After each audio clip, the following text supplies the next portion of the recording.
My name is Claire. Even now, whenever I think back to that afternoon, I can still feel a cold dread run down my spine. Some shocks don't make you cry right away. They don't arrive with a scream or a fiery slap.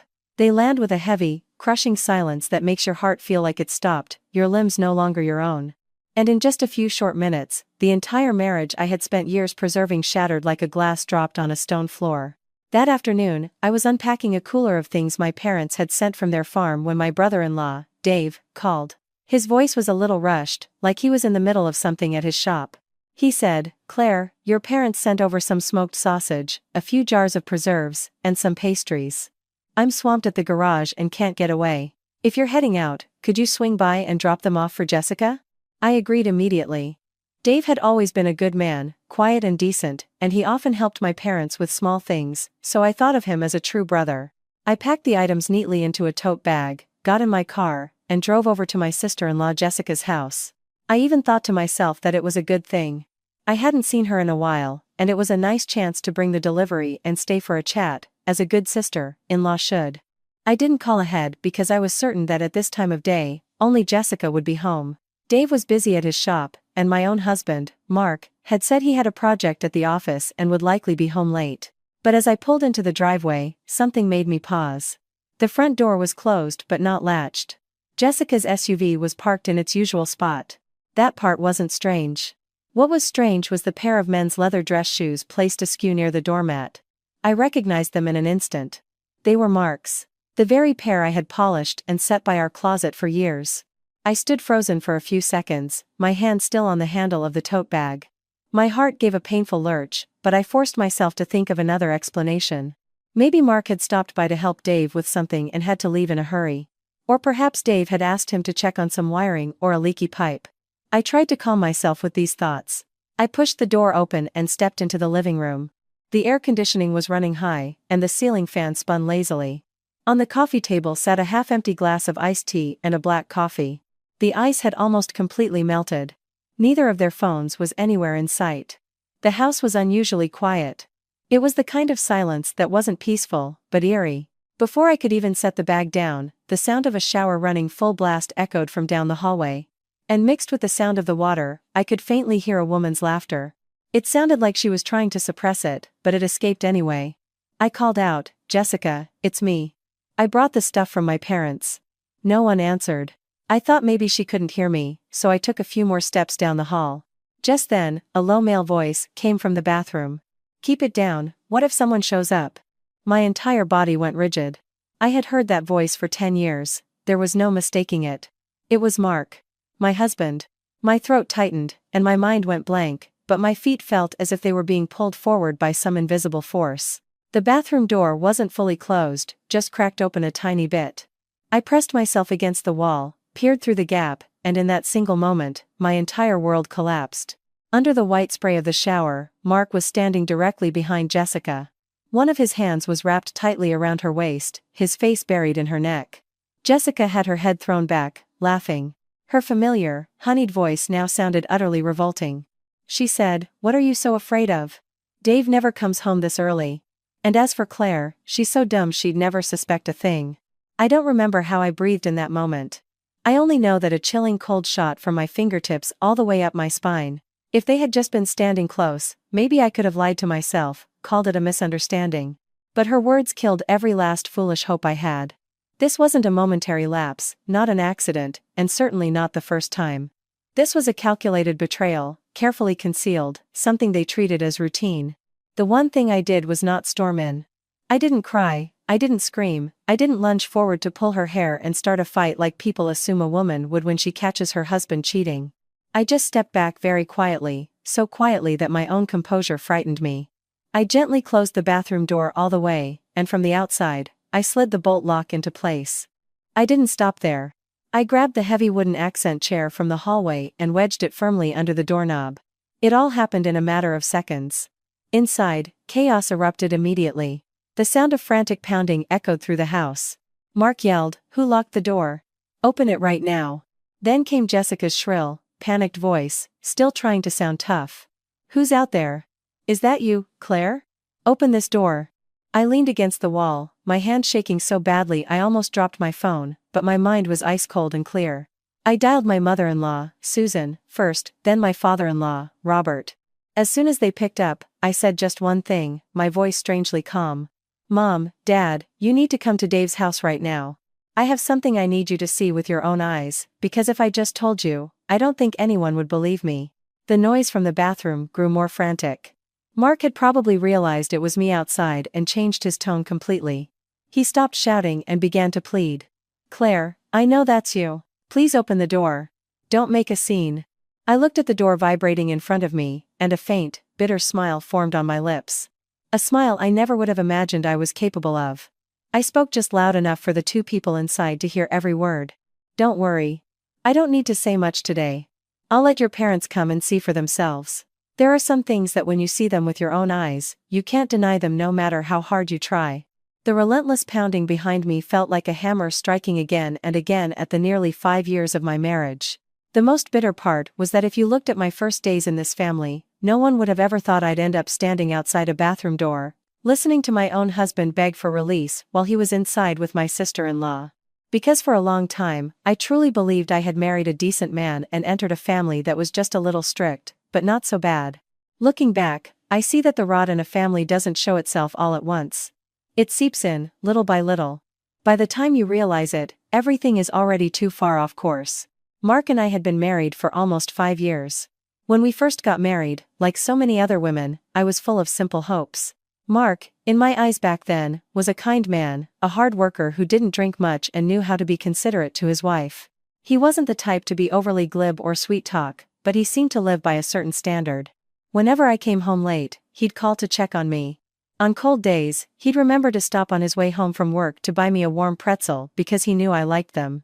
It was these small things that made me believe I hadn't chosen the wrong person. My husband's family had 2 sons. The older brother, Dave, was a few years older than Mark and ran his own repair shop for construction equipment. Dave was the epitome of a quiet, honest man. He was all about his work. Some days he'd leave at dawn and not return until well after dark, his clothes stained with grease and his face exhausted, but he'd just wash his hands and sit down for dinner without a single complaint. His wife, Jessica, was a stark contrast. If you put them side by side, Jessica always stood out. She dressed impeccably, her skin was always fair and clear, her hair was perfectly styled, and she spoke with a honeyed sweetness that could charm a stranger instantly. From the very beginning, my mother-in-law, Susan, openly adored Jessica. Everywhere she went, she would praise her, saying that Jessica knew how to be agreeable and pleasant. She was so good with people. If all daughters-in-law were like her, the household would be so much more peaceful. Every time I heard that, I'd just offer a weak smile. But I knew those compliments weren't just for Jessica, they were also a reminder to me that in her eyes, I had never reached that level of agreeableness. Once, she even looked at me and said, half jokingly, "A woman can be as honest as the day is long, but if she's too blunt, people will be put off." I knew she was talking about me, because I was not the type to mince words. I worked as an accountant for a small firm. My job revolved around ledgers and numbers, so my personality was direct and practical. I wasn't good at saying one thing and doing another, and I was even worse at flattery. How people treated me was how I treated them. And for someone like me, living in a house with a mother-in-law who loved sweet talk and a sister-in-law who excelled at charming people, being compared was inevitable. At many family dinners, Susan would place the best piece of fish on Jessica's plate, then turn to me and remark, "A woman needs to know how to smile and chat like your sister-in-law Jessica. That's how you get people to like you." I'd sit there, still eating, but with a lump in my throat. It wasn't because I felt inferior to her, but because I understood that, in this family, sincerity would never be as valued as a clever tongue. In the early days, Mark would still defend me. Whenever his mother criticized me for being too quiet or called me cold, he would laugh it off, saying, "Mom, leave her be. She's not great with words, but she has a good heart." Those moments warmed me. As long as my husband understood me, I could tolerate a few sharp words from my mother-in-law. But that defense didn't last long. Gradually, whenever Susan made a pointed remark, Mark stopped speaking up. He would just stay silent or pull me into our room and say, "Come on, Claire, she's getting older. It's not worth arguing." That phrase sounded like he was comforting me, but it was actually the first sign that he was choosing to step aside whenever I was hurt. After we had been married for a while, Dave and Jessica moved into their own house, not far from ours. At the time, I thought that living separately would make things easier. We wouldn't be seeing each other every day, eating at the same table. I thought maybe the relationships would become less strained. But I was wrong. The more independent they became, the more Jessica used the excuse of family helping family to get Mark over to her house. One day, it was to hang a shelf, another day a light bulb was out, and then the water pump was acting up. At first, I thought it was normal. A sister-in-law and brother-in-law living close by, helping each other with small chores. Meanwhile, Dave was getting busier and busier. There were times when projects piled up, and he'd be gone from morning until night, sometimes even sleeping at the shop to be more efficient. And Jessica, at home selling boutique items online, spent her days doing live streams and taking product photos. Her life seemed very polished and relaxed. At every family gathering, she was always the first to pour drinks, the first to serve our mother-in-law, asking all the right questions at the right times. Susan, of course, adored her even more for it. It felt like in my in-laws' eyes, I was just Mark's wife, while Jessica was the woman who knew how to live, how to behave, and how to please everyone. The longer I lived there, the more I felt a subtle, hard-to-name imbalance in the family. All the favor, all the praise, all the defense was skewed in one direction. As for me, no matter what I did, I was always seen as lacking something. Lacking tact, lacking gentleness, lacking that certain agreeableness. Once, I was so frustrated that I said to Mark, "Don't you see how much Mom favors Jessica?" Mark just sighed and replied, "Come on, Claire, she's old. Just put up with it for the sake of peace and quiet." I didn't argue further, but something inside me sank. Because I understood that from that moment on, every time I was criticized, compared, or belittled, the one person who should have stood with me had chosen to take a step back. But even then, I told myself that in a family, favoritism and unfairness happen. As long as I was a decent person, fulfilled my duties as a daughter-in-law, and was a good wife, they would eventually understand. I used to believe that patience would be rewarded with peace. I never imagined that my very patience would create the space for others to push further, to disrespect me a little more each time. By the time I finally woke up, the family I thought was just a little off balance had already rotted from the core without me ever knowing. But it was from that time, when I thought these were just the everyday frictions of a large family, that the strange signs began to appear. At first, they were so small that if you weren't paying close attention, you could easily miss them. The painful thing is, wives like me are not usually afraid of a direct blow. What wears you down the most are the small, vague changes, nagging at you like a thorn in your side. You can't pull it out, but you can't leave it in either. Over the past year or so, Mark had changed noticeably. He used to have a habit of tossing his phone on the table when he got home from work, even leaving it in the living room while he showered. If someone called, I could answer for him. But lately, his phone was practically glued to him. He'd place it face down on the table during dinner, sleep with it under his pillow, and take it into the bathroom with him. One time, I picked it up by chance, thinking it was a work call, and he snatched it back immediately, his face darkening as if I had done something terrible. I remember one night, close to midnight, we had just laid down when Mark's phone screen lit up. I glanced over out of reflex. Before I could see anything, he grabbed it, turned his back to me, his fingers flying across the screen before deleting whatever it was. I asked softly, "Who's texting so late?" Mark didn't answer right away. He let out an exasperated sigh, his voice annoyed. "Can you stop being so nosy? It's just someone asking about work." His words stunned me. I hadn't done anything, just asked a normal question like I always had. But his reaction made me feel like I was the one at fault. Then there was another time. While he was in the shower, his phone, left on a shelf near the door, lit up just as I was walking by. I only had time to see 2 words on the screen. Jessica. My heart tightened. When he came out, I asked very gently, "Why would Jessica be texting you so late?" Mark, while drying his hair, answered casually, without even looking at me. "Dave's out of town, she needed me to check on the water pump." Don't get any ideas. The answer sounded plausible, but the way he said it too quick, too neat, as if it was rehearsed left a bad taste in my mouth. From that day on, I paid more attention. And it was true, whenever Jessica called, Mark would get up and leave immediately. Sometimes it was a burnt-out light bulb, other times a leaky pipe. Or she needed help moving heavy boxes for her online business. If it had happened once or twice, it would have been normal. But it was happening almost every week, and always when Dave was away. What bothered me wasn't just that Mark was helping her, but that every time he came back, he carried a faint, strange scent. It wasn't the smell of grease or their laundry detergent. It was the sweet, cloying scent of a woman's perfume, one I never wore, and that didn't belong in our home. Once, I tried to gently suggest, maybe I should go with you to help out.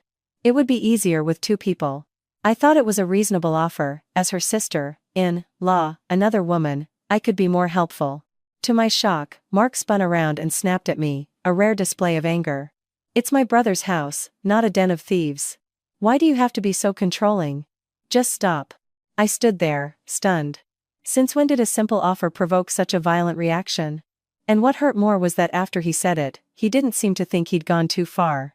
He just slipped on his shoes, grabbed his keys, and walked out, leaving me alone in the kitchen with a pot of soup I hadn't even taken off the stove. As for Jessica, she wasn't the same either. If, in the beginning, her sweetness was just to charm the elders, it later became laced with something unsettling. Whenever she saw me, she would still smile and ask how I was, but her eyes weren't soft anymore. They were probing, as if trying to gauge how much I knew. Once, during a family dinner at my mother-in-law's, Jessica turned and said very naturally, "Mark's been helping me out so much lately.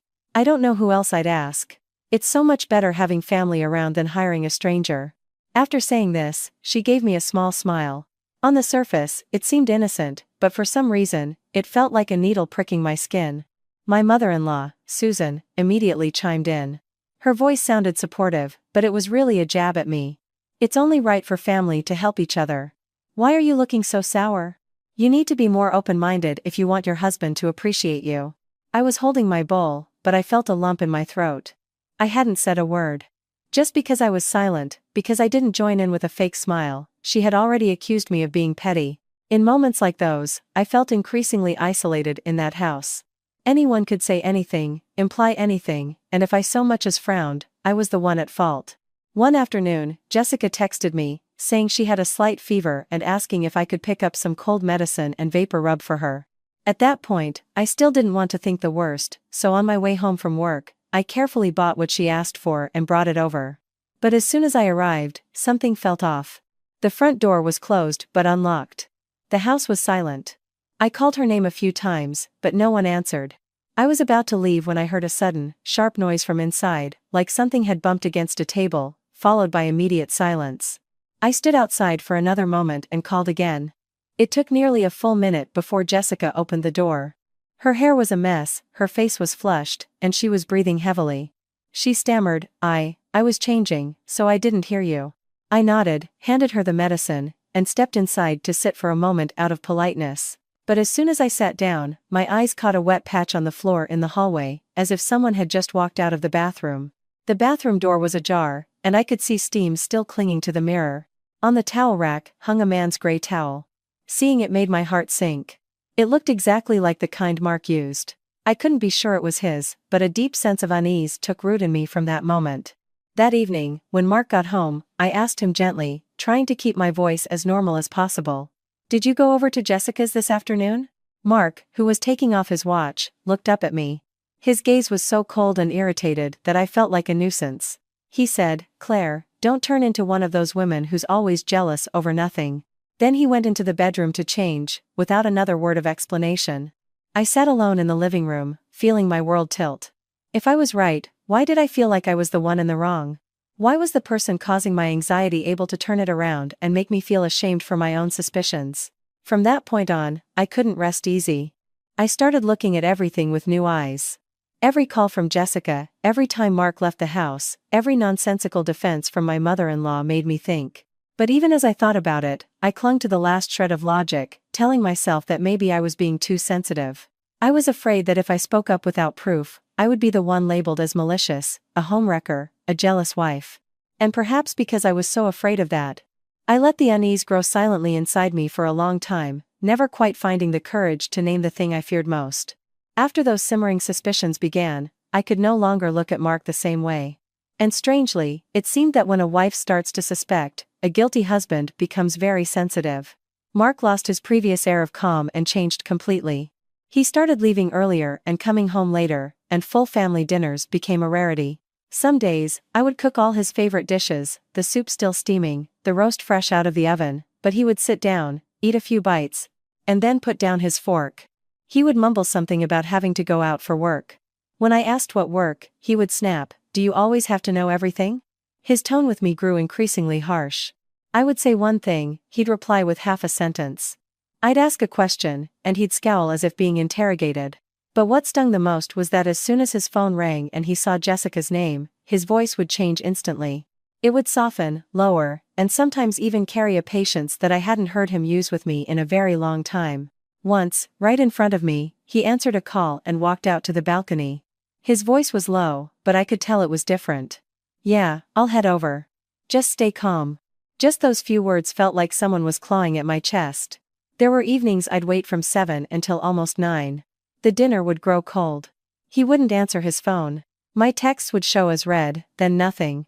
Finally, the door would open, and Mark would walk in with a look of feigned exhaustion, claiming he had an unexpected meeting. But I could see clearly that his shirt collar was wrinkled, his hair still damp as if he'd just taken a quick shower somewhere else. He didn't smell like an office or the city streets, but like that familiar body wash I had smelled at Jessica's house. I wanted to ask, but every time I looked at his cold, hard expression, the words would die in my throat. I started to pay closer attention, not by following him or making a scene, but by quietly observing. And that quiet observation led me to discover many things. A few times on my way home, I saw Mark's car parked near Dave's house at very odd hours. It wasn't during lunch, nor in the evening for a family gathering, but in the middle of the afternoon or late at night times when Dave was almost certainly at his shop. At first, I tried to force myself to think that maybe he was really just there to fix something, but after it happened once, twice, then a third time, all in the same circumstances, I could no longer find peace. One day, I came home from the market earlier than usual. As I turned onto the street where Dave lived, I saw Mark standing close to a corner of the house, in a spot hidden from the main gate. Jessica was standing opposite him, the space between them so small that one more half step would have brought them together. Before I could process what I was seeing, I saw Jessica raise her hand and brush something off Mark's shoulder. It was a very natural, intimate gesture, completely devoid of the awkwardness you'd expect between a sister-in-law and brother-in-law. Just then, they both turned and saw me. Jessica's reaction was so fast that if I hadn't witnessed the preceding second, I would have been fooled by her sweet act again. She smiled immediately, her voice bright. "Oh, Claire, you're home early. I just asked Mark to help me bring in a few heavy boxes for my boutique. They were too heavy for me." I stood still, my eyes scanning the ground around their feet. There were no boxes, no inventory, no packages of any kind. There was only a guilty look on Mark's face and an overly cheerful smile on Jessica's lips. Before I could say anything, my mother-in-law, Susan, walked out from the yard. I didn't know how long she'd been there, but the way she intervened at that exact moment sent a shiver down my spine. She shot me a look and then dismissed the situation. "It's just a small favor, and you're standing there staring like you've caught a thief. What kind of woman is so petty? How do you expect to keep a husband like that?" Her words were like a slap in the face. I stood in the middle of the yard, still holding my grocery bags. For the first time, I felt like I wasn't just being deceived by one person, but by a whole group of people conspiring to twist the truth right in front of my eyes. That night, I couldn't hold it in any longer. When Mark got home, I asked him directly, no more beating around the bush. "Is there something going on between you and Jessica that you're hiding from me?" Mark, who was holding a glass of water, slammed it down on the table with a loud crack. He didn't explain or deny it in the way an innocent person would. He just glared at me with pure anger and growled, "If you can't trust me, then what's the point of us being together?" Hearing that, my heart went cold.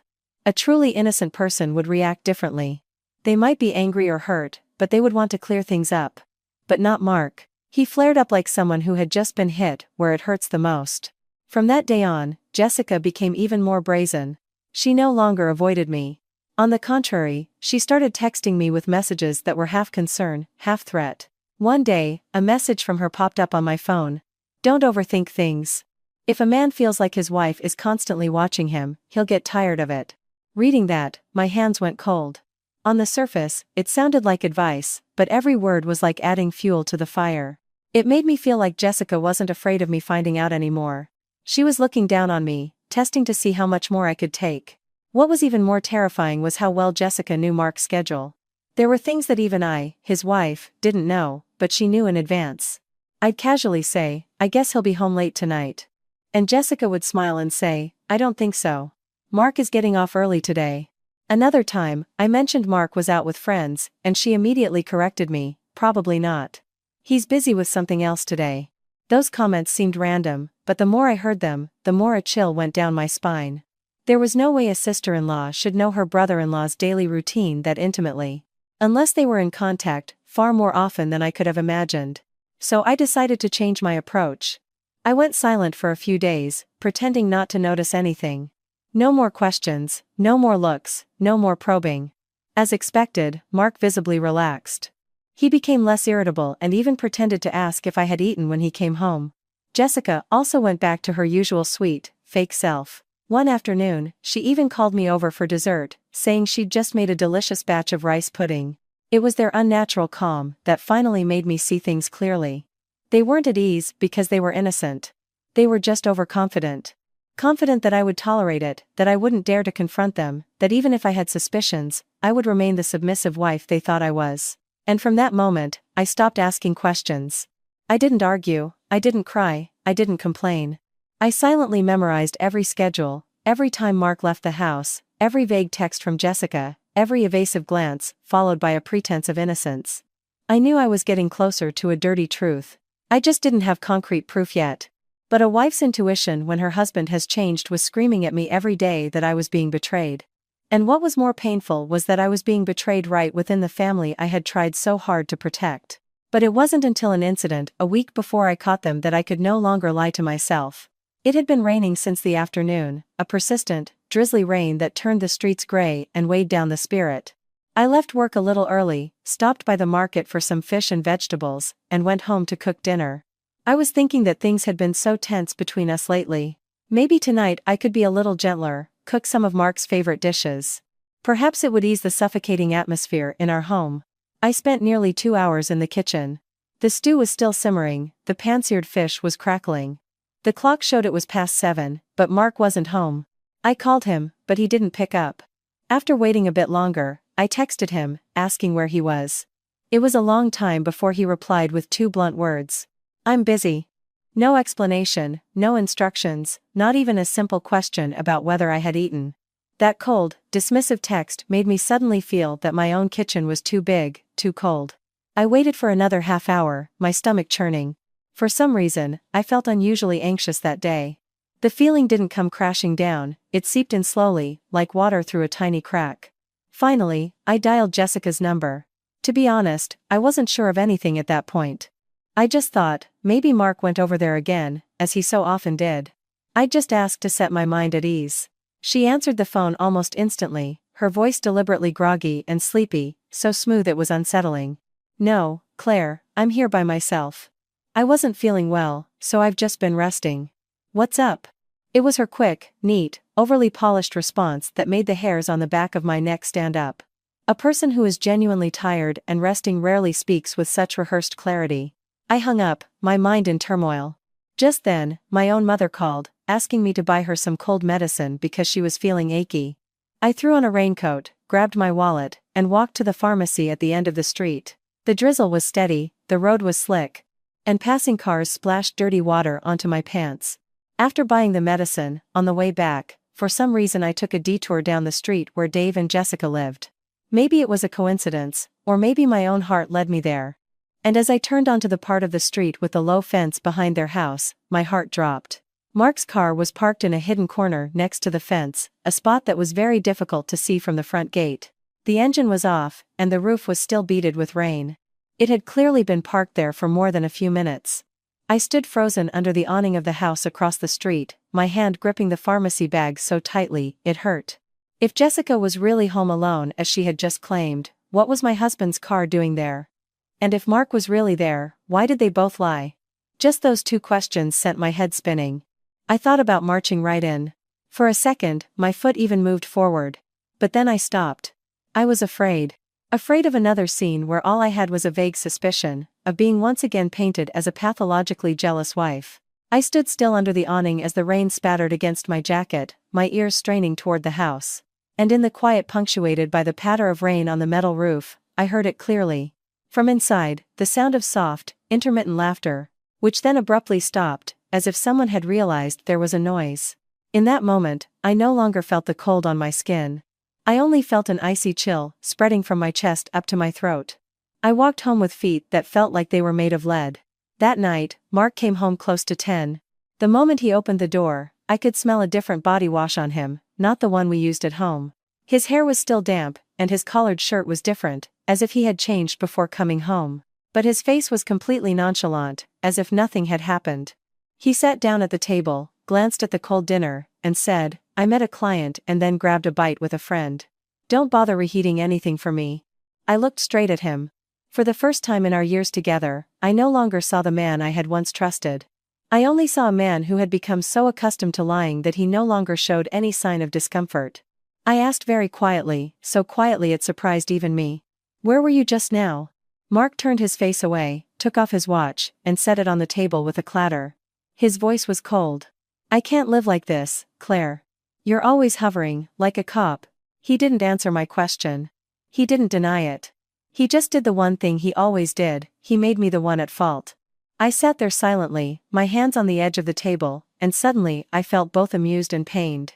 So even now, he still thought that all he had to do was yell, turn the blame on me, and everything would go back to normal. That night, I didn't sleep. Mark lay with his back to me, his breathing even, as if he didn't have a care in the world. I stared wide-eyed at the dark ceiling. Every detail from the past year paraded through my mind, clearer than ever. The nights his phone screen lit up and then went dark. The late-night texts from Jessica. The unusually long trips to her house to help. The look in Jessica's eyes, half challenging, half pitying, every time she saw me. The pointed remarks from my mother-in-law. And Mark's evasiveness, his anger, and his habit of turning my suspicions back on me. It was all like scattered pieces of broken glass that had finally, that night, come together to form a complete picture. And that picture was so filthy it made me want to be sick. The next morning, I made a decision that surprised even me. I would be completely silent. No more questions, no more crying, no more torment, no more showing my pain. I wanted to see just how careless they would become if I stopped reacting. And sure enough, after just 2 days, Mark was visibly relieved. He was less on edge, no longer constantly irritable. And Jessica went back to her usual sweet, fake demeanor. She even texted me to ask what I was eating and chattered about her business as if nothing had happened. It was their very unnaturalness that confirmed it for me. They weren't calm because they were innocent. They were calm because they were overconfident, so used to deceiving me for so long. And right at that moment, Dave called, asking me to pick up some things from my parents and drop them off for Jessica. As I listened, a strange feeling washed over me. Not joy, not excitement, but a cold, chilling premonition. I didn't know why, but I knew I had to go. It was as if some invisible thread was pulling me toward the final, unavoidable truth. And so that afternoon, I carried the bag of goods through Dave's front gate without telling anyone I was coming. And just a few minutes later, through the crack in the bathroom door, all my suspicions, all my sleepless nights, all their denials, were laid bare. It was only then that I understood. All this time, it wasn't that I was overthinking, or that I was being baselessly jealous, as they had tried to make me believe. It was just that they had been betraying me for so long, so smoothly, that they had even led me to doubt my own senses. Inside the bathroom, the pounding grew more insistent. The wooden chair I had wedged under the doorknob shuddered with each blow. Mark's voice, no longer soft and pleading, revealed his growing panic. "Claire, open the door. Let's just talk about this calmly." I leaned against the wall, my hand clutching my phone, my mind surprisingly clear. I didn't shout, I didn't cry. I just spoke loudly enough for them to hear. "Wait for Mom and Dad to get here. Then you can explain it however you want." Hearing this, the noise inside stopped for a few seconds, as if they both understood the situation had spiraled out of their control. Then, Jessica's shrill voice screamed out. "Claire, you have no right. Open this door right now." I almost laughed. The woman locked in a bathroom with another woman's husband still had the audacity to lecture me. Perhaps because they were so used to my silence, so accustomed to my patience, they still believed a few threats would make me back down. Less than 10 minutes later, I heard a car pull up, followed by the sound of hurried footsteps. Susan and Robert rushed in, their faces etched with alarm. The moment she saw me standing there, Susan's expression soured. She snapped, "What's going on? You called like the house was on fire. Why are you making such a scene?" In the past, I would have been flustered, trying to explain, afraid of being seen as disrespectful. But not that day. I slowly raised my hand and pointed to the trembling bathroom door. "You don't need to ask me, Mom. Go see for yourselves." Robert frowned, his eyes shifting from me to the door. Just then, Mark's voice came from inside again, a mix of panic and anger. "Dad, Mom, open the door. Just hearing their son's voice from inside that room was enough to change Robert's face completely. He strode forward and yanked the chair away. The door flew open, and in that instant, the air in the house seemed to be sucked out. Mark stood frozen inside, his hair soaked, clothes in disarray, his face ashen as if he'd been doused with ice water. Jessica was clutching a towel to her chest, her hair plastered to her head, cowering barefoot in a corner. There was no innocent explanation for what we were seeing. One look was enough to understand what had happened. The silence was so profound I could hear the last drops of water falling from the shower head onto the tiled floor. Susan was stunned for a few seconds. I thought that, at the very least, she would turn and question her son. But no. Her first reaction was to glare at me and shout, "What is this? What kind of game are you playing, locking people in a bathroom?" I stood my ground and, for the first time in my life, I smiled directly at my mother-in-law. It must have been a cold smile, because it felt foreign even to me. I asked, "Did I lock up the wrong people? Or did I perhaps open the door a little too soon?" Robert spun on Mark, his voice low but as heavy as stone. "You'd better explain this. What is going on?" Mark stammered, his words broken. I was just helping Jessica fix a pipe. I got wet, so I couldn't take it anymore." I cut him off, my words like stones thrown at his face. "Fixing a pipe requires you to stand that close? Or were you fixing your feelings for each other?" Mark was speechless, his eyes blinking rapidly, unable to form a coherent defense. Jessica, however, changed her demeanor with the speed of a seasoned actress. She clutched her towel, tears instantly welling in her eyes, her voice trembling as if she were the victim. "I slipped in the shower, and Mark just caught me. We didn't do anything." That tearful performance might have worked in the past, but not today. I laughed out loud, the sound echoing in the tense room. I looked directly at Jessica. "You caught each other under a running shower with the door locked? While saying that Claire was so dumb she'd never suspect a thing? Do you think I'm deaf?" At my words, the room fell into a heavy silence. Jessica's face froze, her tear-filled eyes twitching. Mark whipped his head around to look at her, then back at me, as if he couldn't believe I had heard that. Robert stood motionless, his hands clenched into fists so tight his knuckles were white. And Susan, this time, couldn't even shout. Her face went pale, her lips moved, but no sound came out. I stood there, looking at the familiar faces of my family, and felt a bitter amusement. Just a few moments ago, I was the daughter-in-law, the wife, the one who always had to be careful to keep the peace. Now, I was the one pulling back the final curtain, forcing them all to see each other's true faces. I no longer felt the kind of pain that makes you want to scream. I just felt cold.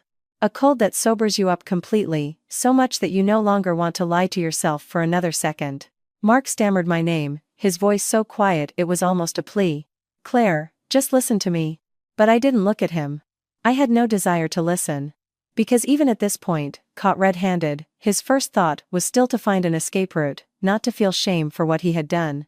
Jessica kept her head down, but I knew that behind that facade, she was frantically concocting a new story to twist the situation.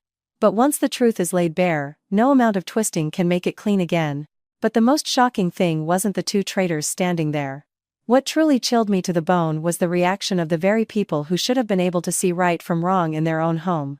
What chilled me most after the bathroom door opened wasn't Mark's disheveled state or Jessica's pale face. It was that after only a few seconds of stunned silence, my mother-in-law, Susan, was the first one to turn on me. Before I could even process her expression, I heard her shout, her voice as sharp as a knife. "It was just a misunderstanding. Why did you have to blow it up like this?" For a moment, I thought I had misheard her. A misunderstanding. At this point, how could she still utter those words? I looked directly at my mother-in-law and asked slowly, "A misunderstanding?" Susan didn't back down. She pointed a finger right at me, her hand trembling with anger, but her voice remained sharp, as if I were the unreasonable one. "What's so strange about family members being in a bathroom together? It was hot, the water wasn't working right, so he went in to help. What's wrong with that? This whole stunt of trapping them like criminals. What has gotten into you?" Hearing that, I let out a dry, bitter laugh that hurt my own ears. I asked her, helping her to the point of locking the door and standing wrapped in each other's arms under the shower. "That's a special kind of help that only happens in this family, I guess, Mom?" Susan was momentarily silenced, but then her voice grew even harsher. "I think you're the one with the problem. You're paranoid and making things up. What husband could stand a wife who's always looking for a reason to be suspicious?" I listened, and my hands grew cold. Even now, this woman could still turn the knife on me, could still find any excuse to justify the scene that had just unfolded. This wasn't just blindness anymore. It made me suspect something much more sinister was at play. Just then, Jessica suddenly collapsed into a chair, burying her face in her hands and sobbing hysterically as if she had suffered a great injustice. Tears streamed through her fingers. Her voice was choked. "Mom, I'm innocent. I just asked Mark to look at the leaky faucet. I never thought Claire would think such a terrible thing. I'm so humiliated, Mom." I watched her, and a shiver went down my spine. The way she fell into the chair, the way she cried, the way she called out to her mother-in-law at the perfect moment, it was all so polished, so rehearsed, that I felt they had performed this scene before. This wasn't just a betrayal. They were experts at twisting right and wrong, at blaming others to save themselves. Mark immediately played his part.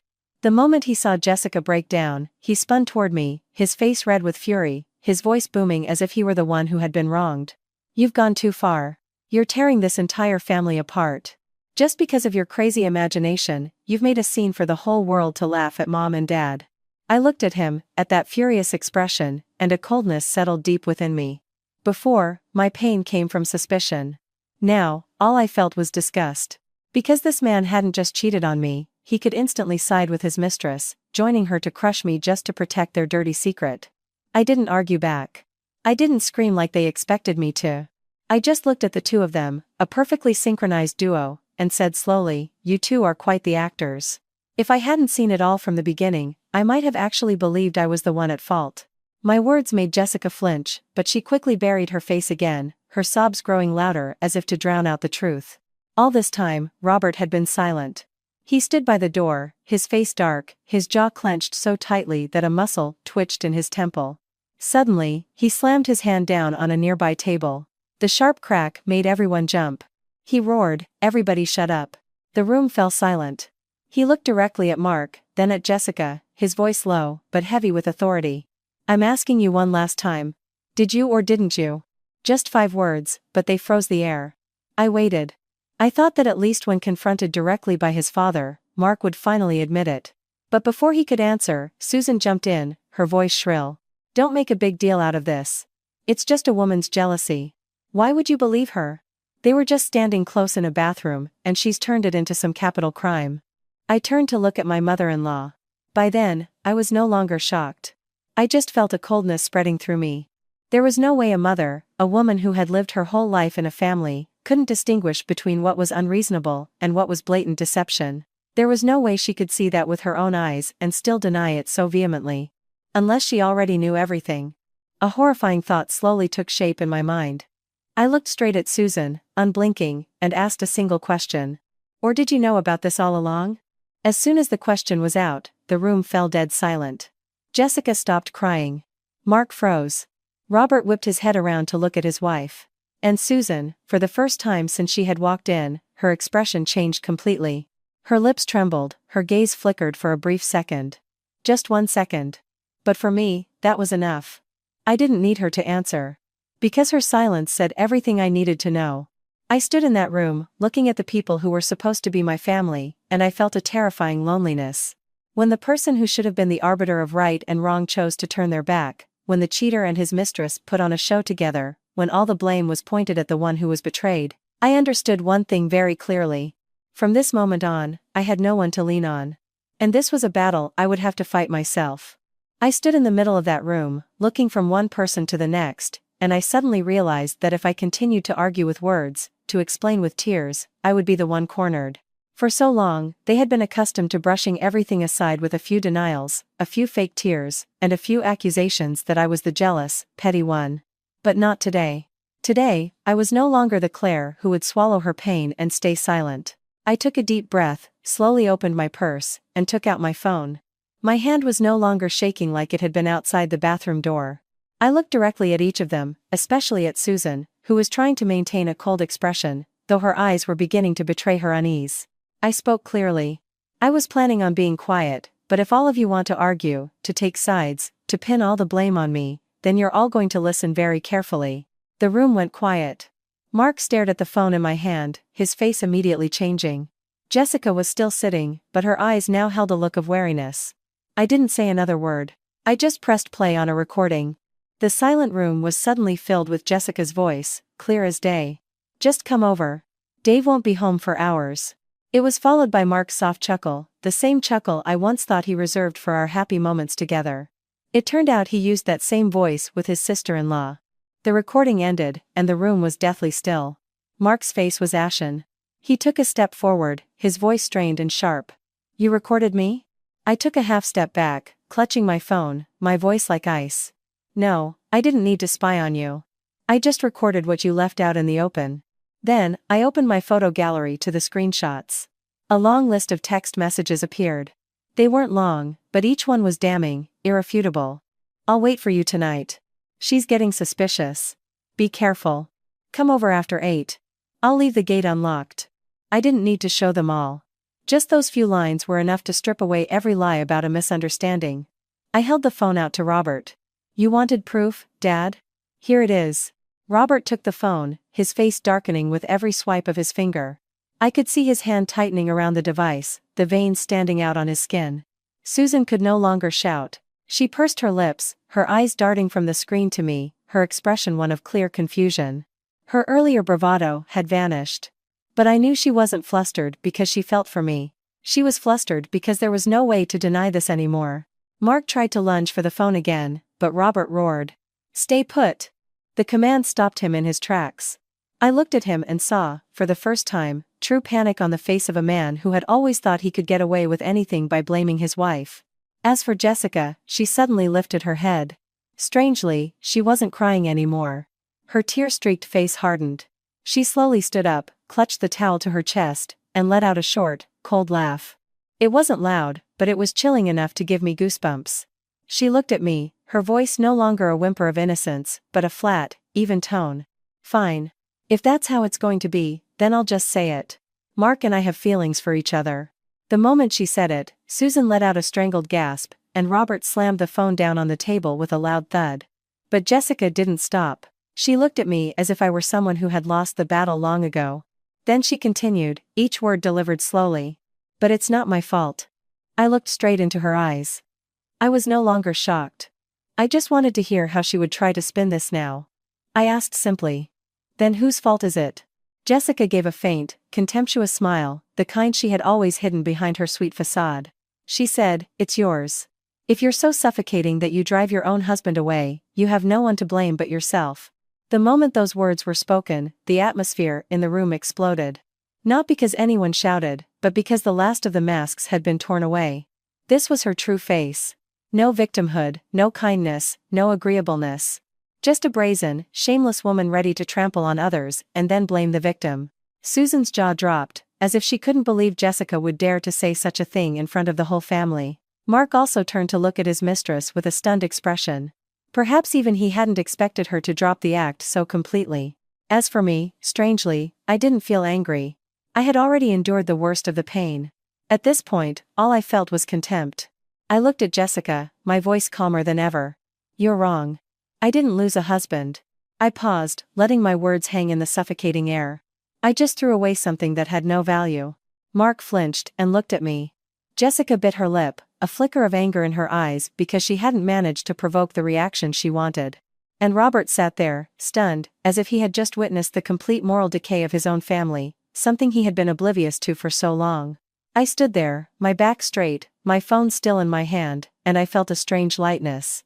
Not because the pain was gone, but because for the first time after months of being gaslit, dismissed, and made to feel like I was the crazy one, I was no longer the one being cornered. Just as I finished speaking, the sound of the front gate being pushed open echoed from the yard, followed by quick, heavy footsteps. A tall, lean figure appeared in the doorway. It was Dave. He was still in his dusty work clothes, his pants stained with grease, his hair damp with sweat and the evening mist. But what sent a chill down my spine wasn't his arrival, it was his expression. There was no surprise, no panic, no rushing in to demand answers as I had expected. He just stood there, his gaze slowly sweeping the room, lingering on Mark, then moving to Jessica. He was frighteningly calm. It was that very calmness that made my heart ache. I looked at him, my throat tight. "You knew?" Dave didn't look at me right away. He let out a soft, weary sigh before he answered, his voice hoarse, as if from a long-held exhaustion. "I've known for a long time. His words fell like another bucket of ice water on the room. Susan gasped, Robert stared at his eldest son, and my feet felt nailed to the floor. It turned out I wasn't the only one lost in a maze of suspicion. Someone else had been standing in that darkness long before me. Robert was the first to react. He shouted, his voice cracking with rage. You knew, and you did nothing? Dave laughed, a bitter, soul-crushing sound. He took a few steps into the room, placed a canvas bag he was carrying on the table, and said slowly, What was I supposed to do, Dad? I was working day and night at the shop. I'd come home and my wife felt more like a stranger every day. When I asked her about it, she accused me of being paranoid. Once, when I brought it up, Mom herself told me to stop overthinking things and not to ruin the family's peace. As he said this, he looked directly at Susan. My mother-in-law's face went white, her lips trembling, unable to form a response. Dave then turned to Mark. For the first time since I'd known him, I saw that his eyes no longer held their usual gentle patience. There was something in them that was both pained and cold, like a man who had been cut so many times he no longer felt the sting, only the numbness. He said, I treated you like my own brother. I gave you the best of what I had, I took on your burdens. You needed money, I gave it to you. You said you were busy, I even went over to your house to help you with chores. I never thought you would do this.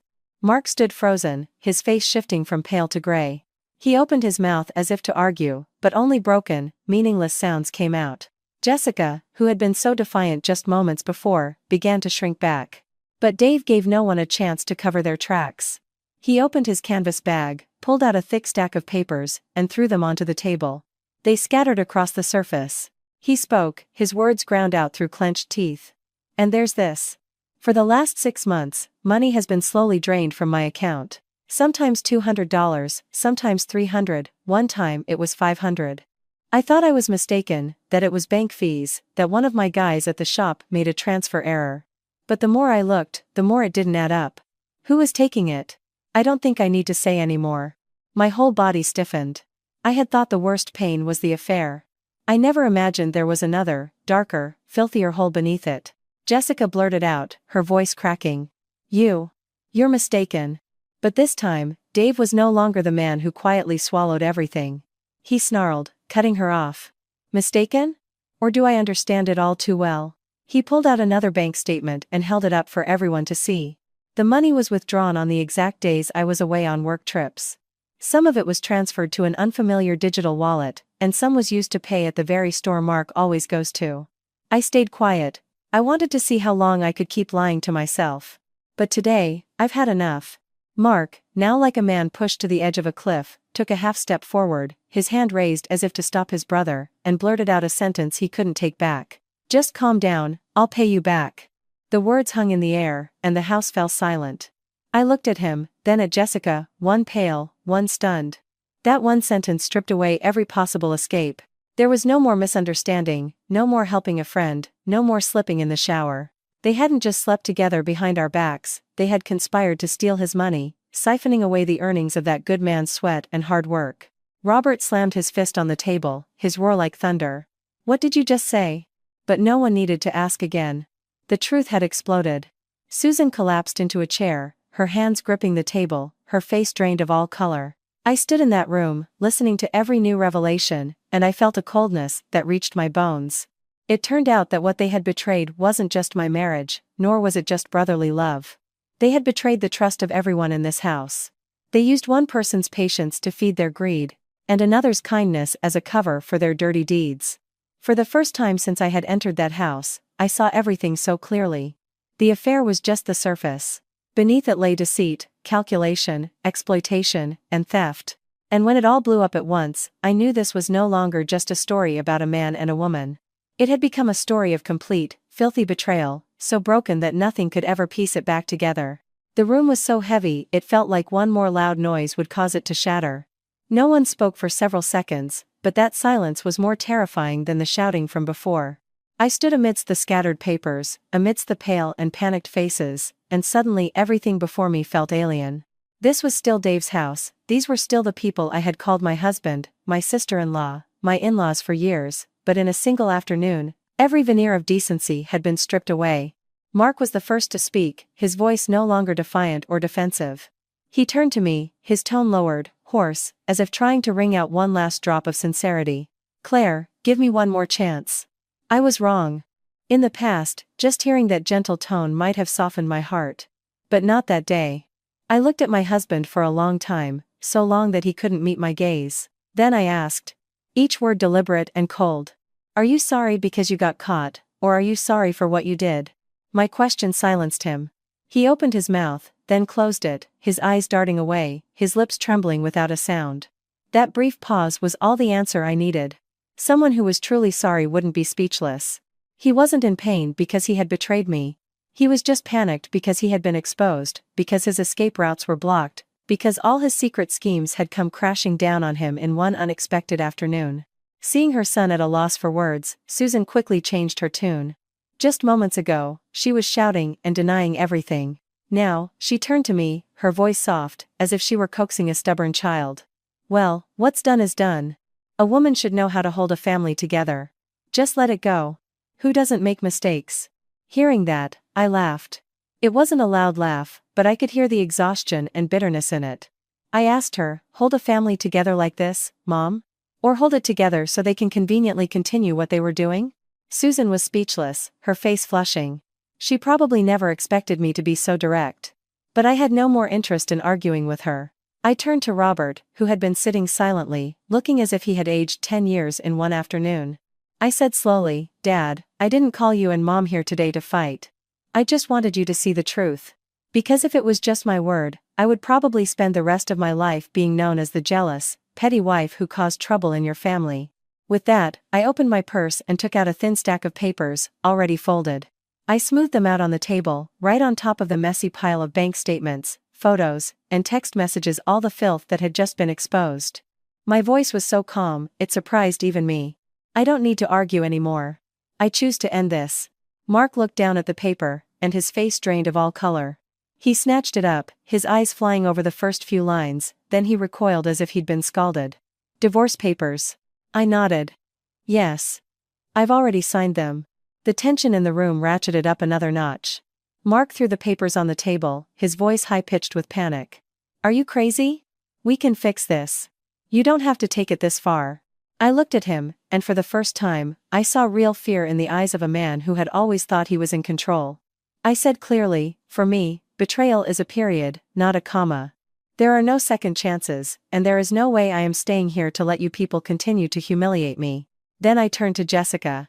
She was leaning against the wall, still clutching the towel, her face pale but her eyes holding a stubborn, resentful glint. I looked at her for a long time and said lightly, As for you, I hope you get what you wanted.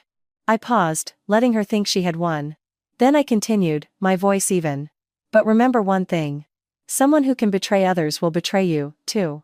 Today, he left me for you. Tomorrow, he can just as easily leave you for someone else. Jessica's face twitched. She bit her lip, trying to maintain her composure, but I saw the flicker of doubt in her eyes. Because she knew it was true. A relationship built on lies, on sneaking around, on trampling over others, how could it possibly last? Mark looked from his mistress to me, as if he wanted to say something but couldn't. Dave stood silently, his hands clenched so tight, his knuckles were white. I knew his pain was deeper than any words I could offer. Some wounds, outsiders can only see the blood, they can't know how deep the cut goes. I picked up the papers, put them back in my purse, and slung it over my shoulder. No one stopped me. Perhaps they were all still in shock. Perhaps they never expected me to be so decisive. I walked to the door, my steps lighter than I had imagined. For the first time after months of living in suspicion, in humiliation, in a confusing mess of right and wrong, I felt a weight lift from me. It wasn't because I was losing less, but because I was finally escaping the filth I had tried for so long to call a family. Just as my hand touched the doorknob, I heard Mark call out behind me, his voice cracking. Claire, just listen to me. But I didn't turn back. Some marriages don't end with tears or a screaming match. They end quietly, with a cold smile, when you have finally seen everything for what it is, and there is no longer any reason to stay. I had just stepped into the yard when Susan's voice shrieked from behind me. Claire, you stop right there. My hand, which was on the gate, paused. I didn't turn around immediately. Only when she continued, her voice a mix of anger and panic. What do you mean, divorce? You're going to blow up our family's private business for the whole world to laugh at us? I slowly turned to face her. The sky had grown dark, and a cold wind swept through the yard, but it was not as cold as my mother-in-law's words. I looked at her, my voice flat. Who said I'm the one embarrassing this family? The people who did the dirty deeds are the ones who should be afraid of that. My words made Susan freeze. Perhaps in all the years I had been her daughter-in-law, she had never heard me speak back so directly. But before she could say more, Robert stepped out, his voice hoarse but firm. Get back inside. We need to settle this tonight. We all filed back into the living room, where the air was thick and heavy, as if lead had been poured into every breath. Mark stood leaning against a table, his face pale, his eyes darting around, not daring to meet anyone's gaze. Jessica was still clutching her chest, her hair a mess, trying to produce a few sobs. But by then, her tears held no power. Before I could even sit down, Dave pulled another stack of papers from his bag and slammed them onto the table. They fanned out bank statements, transfer receipts, some with transaction times printed clearly. His voice was raw with suppressed rage. I thought my wife was just a bit of a spender, taking out some cash for makeup and clothes. I never imagined she was supporting my own brother with my money. Each word he spoke landed like a stone. I felt a chill run down my spine. As painful as it was, I had never thought the betrayal ran this deep. Hearing this, Mark shot up, frantically waving his hands. No, you've got it wrong.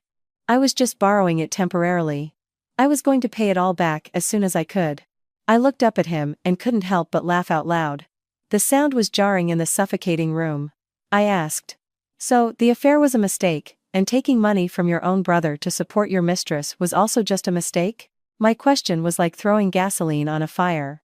Robert slammed his hand on the table so hard the glasses rattled, his face red with fury.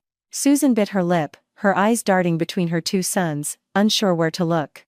Just then, Dave's phone rang, startling everyone. He glanced at the screen and answered. I couldn't hear what was being said, but I saw Dave's angry face suddenly freeze, then turn pale. He was silent for a long time, only managing a few short replies. I understand. I'll call you back. After hanging up, he stood motionless for a few seconds, his eyes looking hollowed out. Then he slowly turned to Jessica, his voice low and terrifying. That was a business partner. They're canceling their contract with the shop. The room went dead silent. He continued, each word bitten off. Someone used my shop's name to take out a high-interest private loan. The lenders called my partner directly, demanding payment, making him think I was skipping out on my debts. I saw Jessica's hands start to tremble violently. She stammered, I don't know anything about that. I had nothing to do with it. But this time, Dave was no longer his gentle self. He lunged forward, snatched another paper from the pile, and shoved it in her face. You don't know?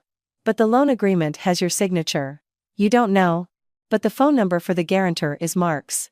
Every word that felt like it was squeezing the air out of the room. It was only then that I understood that everything I had seen over the past few months was just the tip of the iceberg. Beneath the surface was a morass of much dirtier calculations. Susan was still desperately clinging to what she called the family's reputation. She turned to me, her tone an order. Claire, you should go home. This is a family matter. We'll handle it. I looked straight at her, a faint, bitter smile on my lips. When he was cheating on me, it was your family matter. Now that everything has blown up, it's still your family matter? Susan was speechless, her eyes wide, unable to retort. Perhaps she was finally beginning to understand that I was no longer the daughter-in-law who would bow her head and stay quiet for the sake of peace. Mark, his face flushed with anger, rushed forward to grab the divorce papers from my hand. He growled, "Don't push things too far." I took a half step back, clutching the papers, and said clearly, "Whether it's far or not was your decision to make.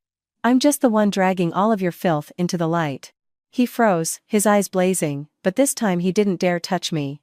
Perhaps even he knew that from the moment the truth came out, he had lost all right to raise his voice at me. Dave suddenly shot to his feet, the chair behind him clattering to the floor. He pointed a finger first at Jessica, then at Mark, his voice breaking with long-suppressed rage. "From now on, you two can do whatever you want with each other. But I'm telling you now, my money, my shop, every single penny in this house, I'm taking it all back. There's no more staying silent and letting things go." It was the first time I had ever seen such a gentleman so enraged.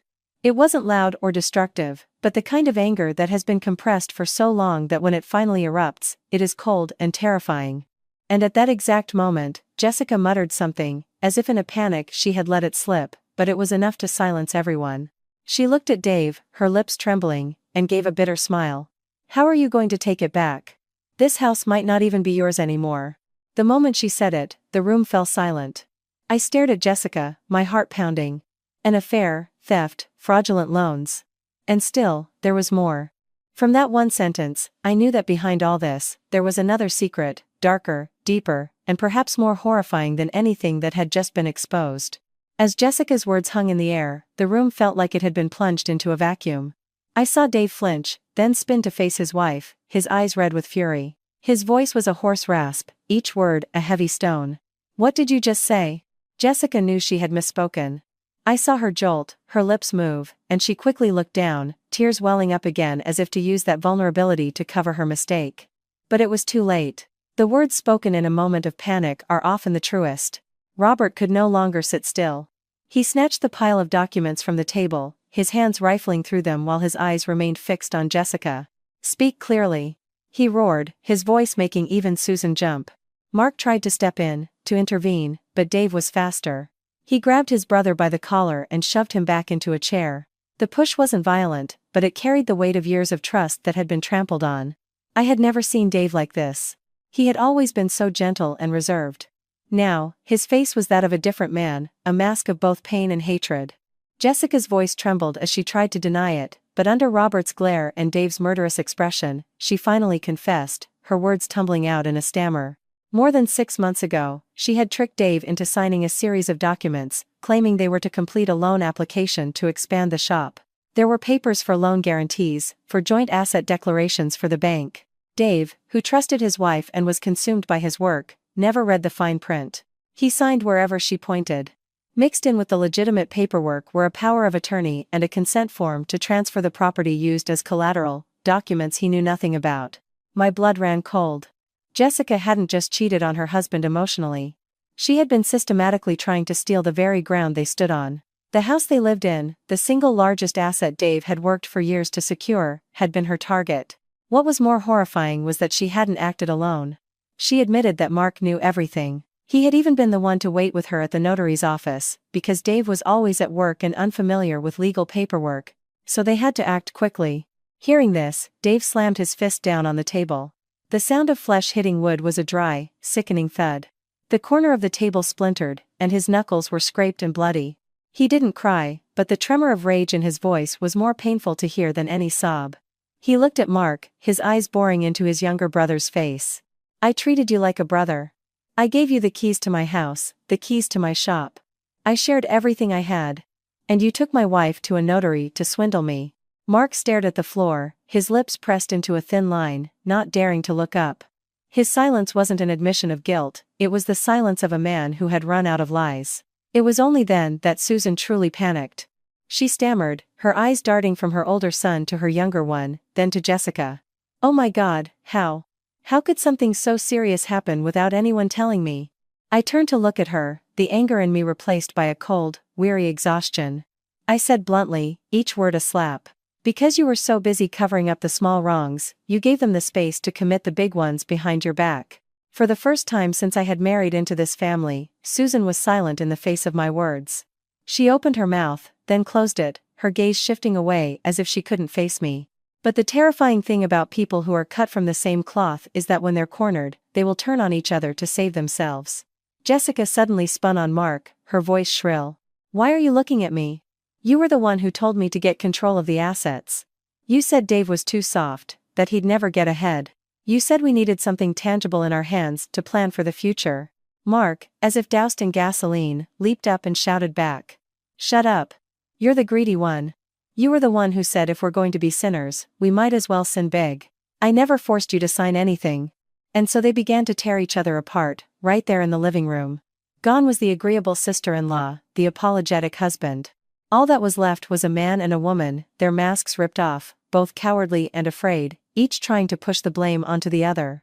A torrent of accusations poured out, dragging with them a host of other secrets that would have remained hidden if they hadn't been pushed to the brink. From when their affair started, to who initiated it, to a plan they had hatched to frame me as a hysterical, jealous wife to get me out of the picture. With every new revelation, a chill went deeper down my spine. It turned out that if I hadn't caught them red-handed that afternoon, I could have been the one to be ostracized by the entire family, to have all the blame heaped upon me. Robert couldn't listen anymore. He grabbed a heavy glass ashtray from the side table and hurled it at the brick fireplace. It shattered with a deafening crash, stunning everyone into silence. His face was purple with rage as he pointed a shaking finger at the door. "Get out! Both of you, get out of this house and never come back." Susan rushed to hold her husband back, but her action was no longer about defending anyone. It was the reflex of a woman watching the roof of her own house cave in. Jessica staggered back. And in that moment, Mark instinctively stepped forward, his arms reaching out to steady her. The gesture was instantaneous, almost thoughtless. And because of that, it was more honest than any word he had spoken to me all afternoon. He had chosen his side, standing with Jessica, shielding her from his own parents, from his own brother, from me. In that moment, any last shred of pretense vanished. He was no longer a husband trying to save his marriage. He was just a man who had chosen his mistress, chosen greed, and chosen betrayal to the very end. And as I watched Mark shield Jessica, I knew one thing for certain. He had just buried the last decent part of himself. The moment Mark shielded Jessica in front of everyone, I knew there was nothing left to say between us. No love, no loyalty, not even a final shred of dignity to preserve. Jessica, recovering from the shock, grew harder. She pressed herself against Mark as if he were her last life raft. And from that position, they began to inch toward the door, clearly intending to escape during the chaos. Mark pulled Jessica by the hand, and as they moved, he shot me a look of pure resentment. He spoke through gritted teeth, as if channeling all his bitterness at me. "Don't think you've won just because you get a divorce." In the past, that remark would have been another stab to the heart. But at that moment, it just seemed pathetic. A man who had been completely exposed, his true nature revealed to his entire family, was still thinking in terms of winning and losing. Before I could respond, a short, sharp car horn sounded from the yard, followed by the sound of decisive footsteps. Two men in dark, well-tailored suits walked into the house. One carried a briefcase, the other a phone and a stack of photocopied documents. They looked like private investigators. They didn't beat around the bush. "Which one of you is Jessica, and who is Mark?" The room fell silent again. I glanced at Dave and saw no surprise on his face, only a deeper shadow. I understood then that the storm was not over. This was just the beginning. The older man opened his briefcase, pulled out a stack of papers, and spoke clearly. Previously, Dave had asked a friend to investigate loans taken out under his shop's name and other suspicious guarantees. This had led to the discovery of more documents, some showing signs of forgery, fraudulent asset claims, and loans obtained with falsified information. They had come to the house because they had been unable to contact Jessica for days, while several loans were now in default. Every word landed like a hammer blow in the room, thick with the stench of scandal and shame. Jessica's face went white. Her hands clutched Mark's arm like a drowning person. She stammered, I was just co-signing for a friend. I signed a few things by mistake. I didn't mean to." But the man was unmoved. He held up a photocopy of the notarized documents, pointing to each signature, each thumbprint. Then he played a short video on his phone, security footage from the office where the papers were signed. In the video, Jessica was at the desk, signing, while Mark sat beside her, leaning in and pointing to different sections, as if giving detailed instructions. He wasn't a bystander, he was a participant from the very beginning. When Mark saw the video, his face drained of all color. His earlier bravado vanished. He immediately changed his tune, shouting like a desperate man, grabbing at straws. That was Jessica's business. I had nothing to do with it. I just went with her. I don't know what she was signing. At his words, Jessica spun to face him.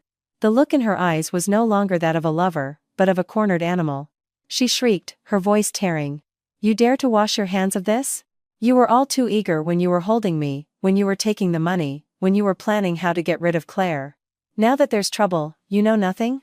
Her scream was so shrill that I could hear neighbors murmuring outside. Heads peeked over the fence, and figures gathered in the street, watching. The family's shame was now a public spectacle. I watched them, filled with a mixture of disgust and bitter irony. Two people who had whispered sweet nothings behind everyone's backs, who had looked down on me, who had schemed to ruin Dave for their own gain, were now tearing each other apart just to save themselves. So this was the true love Jessica had boasted about just moments ago. It turned out it could only survive as long as their personal interests were safe. The moment money, legal trouble, and consequences entered the picture, they were ready to throw each other to the wolves. Robert had no more thoughts of saving face. He stood up, his posture slumped as if he'd aged 20 years in one afternoon, but his voice was strangely firm. Whoever did this will answer for it. This family will not cover for them. His words, though not loud, were a final, decisive blow. Mark's last line of retreat was cut off. He whipped around to face his father, his eyes wide with disbelief that the man who had always prioritized the family's reputation above all else could say such a thing in front of strangers. At that, Susan finally collapsed into her chair, sobbing and beating her chest, her voice choked. How did our family come to this? How did it get this bad? But this time, no one rushed to comfort her. She had repeatedly chosen to be blind to the truth, to shield the deceit, and in doing so, had nurtured a nest of vipers in her own home. Now that the consequences had arrived, her tears were not tragic, just too late. In the midst of the chaos, Mark suddenly turned to me. For the first time all afternoon, his voice wasn't angry or defensive, but low, almost a whisper of a plea. Claire, say something. Tell them I didn't know anything. I looked straight at him, at the face I had once trusted, once waited for, once tried so hard to hold onto for all those years. And I answered slowly, each word clear. You're asking the wrong person. The woman who would have believed you without question. You killed her a long time ago. After saying that, I felt a cold calm settle over me. No more shaking, no more choking back tears. Just a final, absolute clarity. Dave walked over to me. In his hand was a small black flash drive. He placed it in my palm, his voice low and tired. My living room camera was for watching the inventory. Over the past few months, it accidentally recorded Mark sneaking in many times when I was gone. I'm not giving you this to make you stay. I'm giving it to you so that if you need to protect yourself in the divorce, you'll have everything. I closed my hand around the flash drive, a heavy feeling in my chest. The one person in this house who had been betrayed the most, who had lost the most, who had been humiliated the most, was the only one who chose to tell the truth to the very end, who offered me a way to protect myself instead of dragging me down with them. I looked at the flash drive, then at the two people still screaming at each other, at Susan crying hysterically, at Robert who had turned away, looking decades older. And then I understood. The most painful blow to a traitor isn't the tears of their victim. It's the moment when evidence and consequence arrive together, stripping away every denial and forcing them to see themselves in their most cowardly, pathetic form. Mark thought that betraying his wife for a mistress was a victory. He never imagined that in a single day, he would lose his wife, his family, his honor, and take his first step into the legal nightmare he and Jessica had created for themselves. After that horrifying afternoon, I never went back to that house. I packed a few sets of clothes, my personal documents, and the flash drive Dave had given me, and went straight to my parents' home. That first night, lying in my old childhood bed, I didn't cry. It was strange. People think a betrayed woman will fall apart, will hit her head against the wall, will cry into her pillow until dawn. But I just lay there, my eyes wide open, staring at the ceiling. My mind wasn't replaying the scene in the bathroom. It was stuck on the moment Mark turned and begged me to lie for him. A husband who cheats on his wife, swindles his own brother, and at the moment of reckoning, still thinks only of dragging his ex-wife down to save himself. Thinking of that, my heart went completely cold. A few days later, I officially filed for divorce. From the day I moved back home, my phone never stopped ringing. Mark called constantly. Sometimes he'd send pleading texts, saying he was wrong, asking for a chance to fix it. Other times, he'd send veiled threats, warning me not to regret taking things so far. Once, in the middle of the night, he sent a long, rambling message about how things had gotten out of hand, how his parents were devastated, and how I should think of our years together and withdraw the petition. I read them and deleted them, never answering a single call or replying with a single word. I knew that a truly remorseful person doesn't act that way. He was just afraid of losing face, of losing his safety net, of facing the consequences. At the mediation, I went with my father. On the other side, Mark showed up looking haggard, with dark circles under his eyes and a scruffy beard, as if he had deliberately crafted a miserable appearance. Beside him was Susan. In just a few days, she had aged considerably, her eyes sunken, her posture no longer defiant. The moment she saw me, her eyes reddened, and she grabbed my hand as if trying to hold on to something. She whispered, her voice almost a plea, "Claire, you are husband and wife. Please, withdraw the petition. If people find out, the shame will be unbearable." I looked at her for a long time, then asked softly, but with each word sharp and clear, "When you were defending Jessica, were you afraid of being shamed then?" Susan froze, her hand slowly releasing its grip on mine. Inside the mediation room, Mark began his performance as the pitiful husband. He claimed he had been seduced by Jessica, that he had a moment of weakness, that he had come to his senses and just wanted to start over. He even turned to me, his eyes red, and said in a choked voice, "Claire, I promise I'll cut off all contact. If you just agree to come back, I'll do anything." If this had been the me of a few months ago, those words might have broken my heart. But at that moment, all I felt was tired. Tired that he still thought a few clever words and some belated tears could erase everything he had done. I didn't argue. I just opened my phone and placed it on the table in front of him. His own voice filled the small room, clear as day. "As soon as Claire signs the divorce papers, we can move forward with the plan for the house." It was a recording from the flash drive Dave had given me, a conversation between Mark and Jessica in the living room when they thought no one was home. The recording ended, and Mark's face went white. He opened his mouth, then snapped it shut. Susan, sitting beside him, was so stunned she forgot to cry. The mediator just looked silently from me to Mark, his expression making it clear that this was not a marriage that could be salvaged. I sat up straight, my hands folded on the table, and said concisely, "I didn't come here to watch another performance. I came here to end one." After I said that, I felt like a stranger to myself. No shaking, no choking back emotion, no anger. Just a cold, bone-deep calm. Perhaps when you have hit rock bottom, the only emotion left is clarity. After the mediation, the story of Mark and Jessica could no longer be contained. Neighbors, relatives, and acquaintances on both sides eventually found out. My in-laws' family, which had always prided itself on its reputation, on being respected, had its glossy veneer stripped away in a matter of days. For Susan, the most painful part wasn't losing a daughter-in-law, it was the years she had spent cultivating the image of a respectable family, now laid bare for public gossip. People talked about her son sleeping with his sister-in-law, about her daughter-in-law stealing from her husband, about the brother conspiring with the sister-in-law to take the house.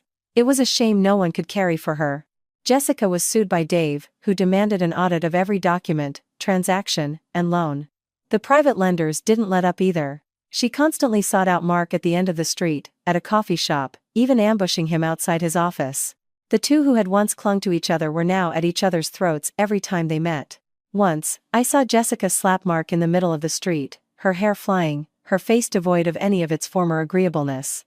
She screamed at him, "I lost everything because of you." Mark was no better, shoving her away and shouting back, "You got what you deserved for being so greedy.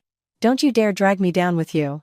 I stood a short distance away, watching, and could only laugh at what they had once called true love. Robert fell ill after the shock, and Susan withered day by day. Once, she came to my parents' house, wanting to speak to me alone. But my father answered the door. He stood tall, his voice calm but his words like nails. "My daughter is not a garbage can for your family to dump its filth into and expect her to carry it." I stood inside and heard every word, my heart aching with both pain and gratitude. It was perhaps the first time in my life I had felt so fiercely protected. The day the court finalized the divorce was swift. I signed my name without a tremor in my hand. Mark sat across from me, his gaze lingering, a mixture of exhaustion and resentment in his eyes. It was as if even then, he couldn't believe that the woman who had always been so patient, who had always tried to keep the peace, could be so resolute. As I walked out, he called after me, his voice hoarse. "Claire, is there really nothing left between us?" I paused for a moment, but didn't turn back. I spoke just loud enough for him to hear. "No. What was between us died the day I saw you and Jessica in that bathroom. Today was just the burial. Some marriages don't end because of a third person. They end because the person in the marriage chose a betrayal so complete that nothing could save it." After signing the final paper, I moved into a small apartment near my job. It wasn't big or fancy, but it was quiet. The first few days were strange. I'd come home in the evening to an empty room, no one there, no dinner waiting, no one to ask about my day. There were moments I'd stand in the middle of the room, still holding my bag, and feel a hollow ache. But then, at night, I would lie in bed, close my eyes, and for the first time in a very long time, I slept through the night. No startling awake at a strange text, no jolt of anxiety at a late-night call, no wondering what the person beside me was hiding. That quiet, it turned out, wasn't as scary as I had thought. It was light, and it was real. Dave eventually put his life back together. He didn't say much, still the same quiet man, but I knew he was different. He worked with his lawyers, recovered some of the documents, and proved many of the loans were fraudulent. The day he brought me the final copy of the camera footage, he said only one thing, his voice low, but sincere. "That day, by not staying silent, you saved me too." I didn't know what to say. I just felt a lump in my throat. Some truths, no matter how painful, need to be spoken. Not to hurt each other, but so that the people left standing don't have to keep living in a trap. As for Mark, he lost almost everything. He lost me, he lost his place in his brother's business, and his relationship with his parents was fractured beyond repair. The man who thought he was so clever, who thought a few words could fix any situation, was left standing in the void he had created. I didn't hate him anymore. Truly, for some people, when they go that far, what they lose isn't just the person beside them, but their very self in the eyes of the world. And no one can give that back. Jessica lost her standing in her social circles. The people who once praised her for being so charming and agreeable now just shook their heads when they saw her.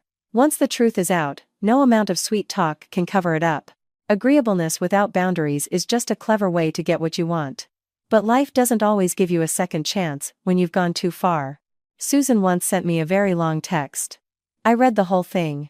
She said she regretted everything, that she was wrong not to listen to me, wrong to trust an outsider over her own daughter-in-law. She wrote that if only she had been calmer that day, had looked more closely, maybe things wouldn't have ended this way. I sat with her message for a long time. I wasn't entirely unmoved. But in the end, I replied with just one short sentence. I don't hate you anymore. But I can't go back to a place that forced me to be silent to survive. After sending it, I turned off my phone. Some things, once broken, can't be put back together with an apology. One evening on my way home from work, I saw Mark standing in front of my apartment building. He had lost a lot of weight, his face was gaunt, and his eyes lacked their old confidence. When he saw me, he approached, his voice quiet. Claire, can we just talk for a minute? I stopped, neither avoiding him nor moving closer. He said a lot. That he knew he was wrong, that his life had been terrible, that he wanted to start over. I listened without interrupting. When he was finished, I asked him just one question. If I hadn't caught you that day, would you have stopped? He fell silent, his head bowed. He didn't answer, but his silence was the only answer I needed. I looked at him for another moment and said gently, without malice, you don't miss me, Mark. You just miss the feeling of having someone who always believed you, who was always on your side, who always left the door open for you to come back. But I'm not that person anymore. I walked past him. He stood motionless behind me. I didn't look back, and strangely, my heart felt nothing. Not anger, not pain, not even pity. It was just, over. My story doesn't end with someone getting rich or getting some glorious revenge. It ends quietly. Each person walking their own path, carrying the price they have to pay. The betrayer lost trust. The schemer lost her standing. The one who ignored the truth lives with regret. And me, I lost a marriage, but I saved my self-respect. If I had to say one final thing, it would be that I learned a very simple lesson. A woman isn't afraid of hardship or starting over. The most frightening thing isn't losing someone. It's being betrayed and then being forced to stay silent to save face for someone else. But when you finally see the true face of the person beside you, leaving is not a defeat. Leaving at the right time is sometimes the only way to save yourself. Some doors close in pain, but in that very moment, another path opens. Not loud, not glamorous, but peaceful enough for you to keep living, with more kindness toward yourself.